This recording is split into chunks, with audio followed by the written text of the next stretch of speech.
Newspaper से और various sources से लिए गए हैं। तो आज का ये जो पेपर है, उस न्यूज़पेपर में, कल के न्यूज़पेपर में ये एक आर्टिकल था जिसमें सुप्रीम कोर्ट ने डिक्लाइन कर दिया है अपॉलॉजी।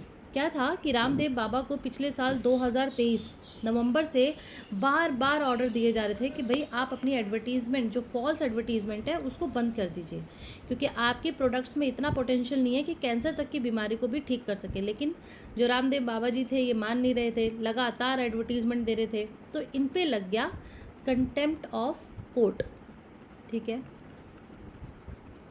अब कंटेम्प्ट ऑफ कोर्ट होता क्या है, इस पे भी आपके एमसीक्यूज पूछे जा सकते हैं यूपीएससी में। तो देखते हैं। Consider the following statement with respect to the contempt of court in India. Contempt of court can be punished with imprisonment or a fine or both, मतलब जेल भी हो सकती है और फाइन भी लग सकता है। Both the High Court and Supreme Court of India are bestowed with the power to punish for contempt of court. तो ये दोनों ही स्टेटमेंट आपकी सही हैं। हाई कोर्ट और सुप्रीम कोर्ट दोनों के पास ये एक पावर दी गई है कि जिसके चलते वो पनिश कर सकते हैं किसी भी पर्सन को जिसने कंटेम्प्ट ऑफ कोर्ट किया है। ठीक है, दूसरा, कोर्ट आपको पनिश भी कर सकता है, सज़ा भी दे सकता है और आप पे फाइन भी लग सकता है। तो दोनों ही स्टेटमेंट सही है। ठीक है, एक इसी पे और क्वेश्चन भी बनाया है, बट देखते हैं इसका थोड़ा सा इसकी जानकारी लेते हैं। कंटेम्प्ट ऑफ कोर्ट होता क्या है? It is the disobedience of the court by acting in opposition to the authority, the justice and dignity thereof. कुछ नहीं, अगर आप किसी भी कोर्ट के ऑर्डर की डिसओबीडेंस, उसकी जो ऑर्डर है उसको बाईपास करते हैं, तो वो आपका कंटेम्प्ट ऑफ कोर्ट है। ये दो तरीके के होते हैं, एक सिविल और दूसरा क्रिमिनल। सिविल में आपको है कि भाई विलफुल ऑफ डिसओबीडेंस, यानी कि किसी भी जजमेंट की, डिक्री, डायरेक्शन की, अगर कोर्ट ने आपको डायरेक्शन दी, अगर आप उसकी अवहेलना कर रहे हैं, तो वो आपका सिविल कंटेम्प्ट है। वहीं पे आपका क्रिमिनल क्या होता है? जब आप किसी भी न्याय की, कोर्ट की कोई भी कार्यवाही में बाधा डालते हैं, ठीक है, इंटरफेयर करते हैं due course of any judicial proceedings और ऑब्स्ट्रक्ट्स द एडमिनिस्ट्रेशन, किसी भी काम को, न्याय काम को रोकने की कोशिश करते हैं, दैट इज क्रिमिनल कंटेम्प्ट। ठीक है, contempt of court can be punished, fine भी लग सकता है, सजा भी हो सकती है।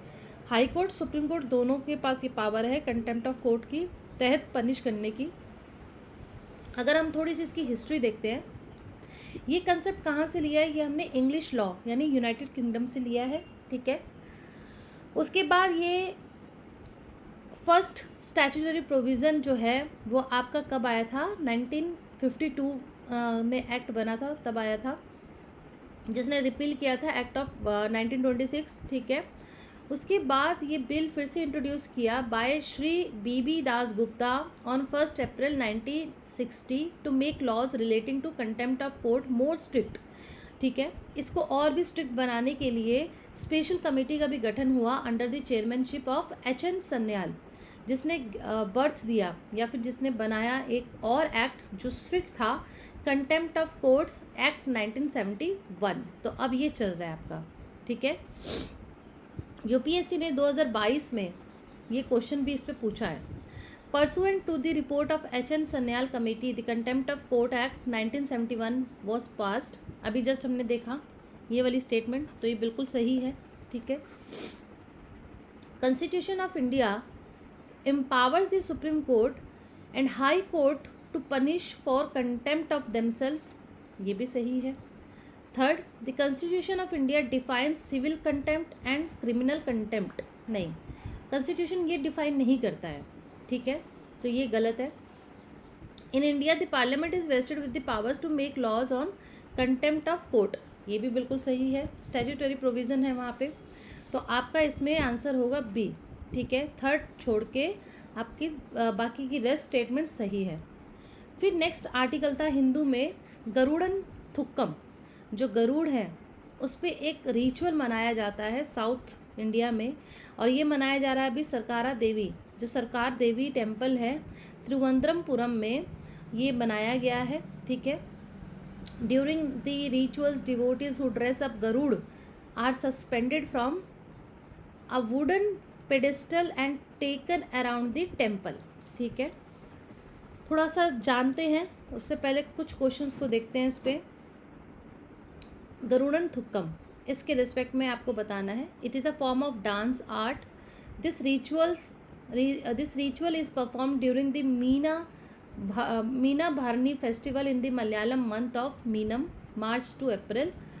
It performed popularly in some Kali goddess Kali temples in central Tamil Nadu and Kerala in southern India.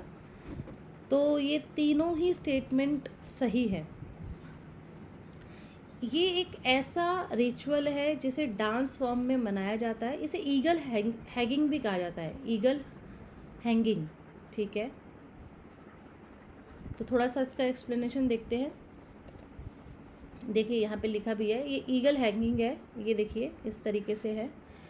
ये art form performed, it is an art formed as a ritual is in some Bhadrakali temples in central Tamil Nadu and Kerala. Performance of the rituals art form, ये dance form में ritual मनाया जाता है, ठीक है। बहुत सारे कॉस्ट्यूम्स अलग अलग पहने जाते हैं, कुछ ट्रेडिशनल म्यूज़िकल इंस्ट्रूमेंट्स भी यूज़ किए जाते हैं, जिसमें चेंद हुआ, एलाथलम हुआ, कोम्बू हुआ, ठीक है। कोम्बू यानी wind instrument in Tamil Nadu and Kerala. इसके अंदर 18 थलवत्थम यानी रिदमिक पैटर्न्स होते हैं। The whole ritual is performed colourfully with these Garudas taken in procession on bullock carts और बोट्स और हैंड पुल्ड कार्ट्स, ठीक है। अगर हम इसकी हिंदू मैथोलॉजी के अनुसार देखें तो गॉडेस जो काली हैं, जब उन्होंने जो राक्षस था उसका वध किया, उसके बाद उनको क्या लगा था, प्यास लगी थी। तो उस टाइम पे लॉर्ड विष्णु ने अपने वाहन यानी गरुड़ को भेजा था ताकि वो उनकी प्यास को पानी दे सके, प्यास को बुझा सके। So dancing and bleeding Garuda is taken to Kali who is specified after consuming his blood, ठीक है। तो ये था इसके पीछे एक मैथोलॉजी। अब इसमें एक टेम्पल का जिक्र हुआ है, तिरुवनंतपुरम केरला में ये मंदिर है जहाँ पे ये मनाया गया है। ये जो मेन मंदिर है ये काली माँ को समर्पित है। Historically important to the introduction of famous Kaliyoot festival by Anizham Thirunal Marthanda Varma and Travancore sovereign in 1748, ठीक है। ये इतना लंबा फैक्ट से नहीं पूछेगा, बस आपको ये जानना है कि ये मंदिर जो है ये कहाँ स्थित है, किस देवी माँ, किस भगवान को, किस डाइटी को समर्पित है, ठीक है। और यहाँ पे मीन भरनी महोत्सव मनाया जाता है जो 10 दिन तक मनता है in the month of Meen यानी Malayalam month, March to April every year, ठीक है। आर्किटेक्चर में जाएँ तो ये 2 स्टोरी रेक्टेंगुलर जो है आपका स्ट्रक्चर है। Roof is polished with bronze, ठीक है।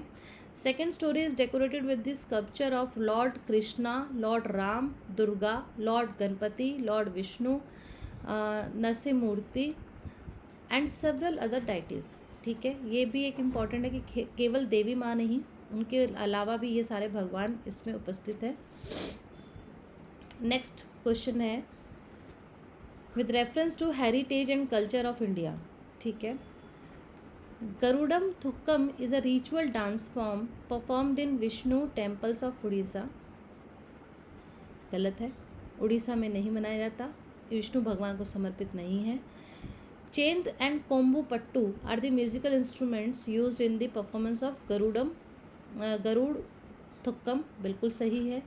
The performance in the Garudam Thukkam employ thalavattam rhythm pattern, बिल्कुल सही है। Only 2 statements are correct, second and third, यानी कि आपका बी ऑप्शन इज करेक्ट, ठीक है। नेक्स्ट क्वेश्चन है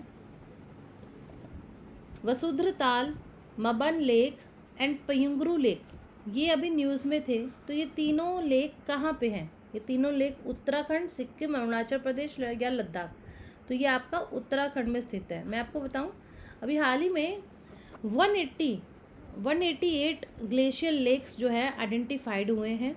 नेशनल डिज़ास्टर मैनेजमेंट अथॉरिटी जो which works under the ministry of home affairs has identified 188 glacial lakes in the Himalaya states, ठीक है, that can potentially be breached because of heavy rainfall. 13 of them are in Uttarakhand. तो ये 13 वो lakes है जिनमें एक खतरा है डिज़ास्टर होने का, ठीक है। तो यहाँ पे ये जो 13 लेक हैं इसका वर्णन ये है। और अगर मैं पिक्चर के फॉर्म में दिखाऊं तो ये आपके 13 वो लेक्स हैं जो उत्तराखंड में हैं, ठीक है। कुछ ऐसे भी लेक्स हैं जिनका कोई नाम नहीं दिया है और कुछ फेमस है, जैसे वसुंधरा ताल चमोली में है, धौली गंगा के पास। मबन लेक पिथौरागढ़। उसके बाद आपका पिंगरू जो है वो आपका पिथौरागढ़ में है। तो ये आपके चमोली, पिथौरागढ़ और पिथौरागढ़, ठीक है, इस तरीके से है। चलिए नेक्स्ट क्वेश्चन है कि भाई बांग्लादेश के साथ कौन से स्टेट्स हैं जिनकी बाउंड्री बांग्लादेश के साथ लगती है? असम, मेघालय, नागालैंड बिल्कुल नहीं, मणिपुर नहीं। तो आपका सिर्फ 2 हुआ, ओनली 2, ठीक है। चलिए ये सारे जितने स्टेट्स हैं वो शेयर करते हैं Assam, west Bengal, Mizoram, Meghalaya and Tripura, Mani and Nagaland. Okay next question है, नेटो का जिक्र हर बार होता है न्यूज़पेपर में, नॉर्थ अटलांटिक ट्रीटी ऑर्गेनाइजेशन, ठीक है, इसके बारे में देखते हैं। It is a eastern security alliance founded in the year 1945। कोई करेक्ट स्टेटमेंट आपको बतानी है। The members signed the Washington Treaty, which gets its power from Article 51 of the United Nations Charter. Turkey was the founding member of NATO. Currently, NATO comprises of 28 members. कौन C correct है वो देखते हैं, उससे पहले थोड़ा सा explanation में जाते हैं। ये 1949 में आया था, यानी कि ये आपकी पहली स्टेटमेंट गलत हो गई, ठीक है, दिस इज़ रॉन्ग। ये आपकी सही है, 51 आर्टिकल से देखो इन्होंने पावर ली, ठीक है। उसके बाद इसके जो मेंबर्स हैं वो अभी कितने हैं, वो आपके 32 मेंबर्स है टोटल, ठीक है। 1949 में इसका फॉर्मेशन हुआ, 32 मेंबर्स हैं और इसकी पावर किससे है? आर्टिकल 51 से है, ठीक है। चलिए तो सही आंसर आप इसका क्या है? ऑप्शन बी, यानी कि आपका आर्टिकल 51, ठीक है। और अगर आप इसमें नाम देखें तो टर्की इसमें नहीं सम्मिलित है, ठीक है। 12 फाउंडिंग मेंबर थे, 32 ये है आपका जो ये है Turkey, it is not the founding member, ठीक है। फाउंडिंग मेंबर ये नहीं है। फाउंडिंग मेंबर में आपका है Belgium, Canada, Denmark, France, Iceland, Italy, Luxembourg, Netherlands, Norway, Portugal, United Kingdom and the United States. So with this questions I am ending session here only. Please like, share and subscribe my channel. ये बहुत important questions थे, इनमें से कोई भी एक अगर आपका यूपीएससी में पूछ लिया तो सोचिए आपका उतने मार्क्स तो श्योर है, ठीक है, क्योंकि कंटेम्प्ट ऑफ कोर्ट पूरे चर्चा में है। उसके बाद आपका जो गरुड़ वाला है वो पूरे चर्चा में चल रहा है, ठीक है, वो मनाया गया है, ठीक है। Thank you.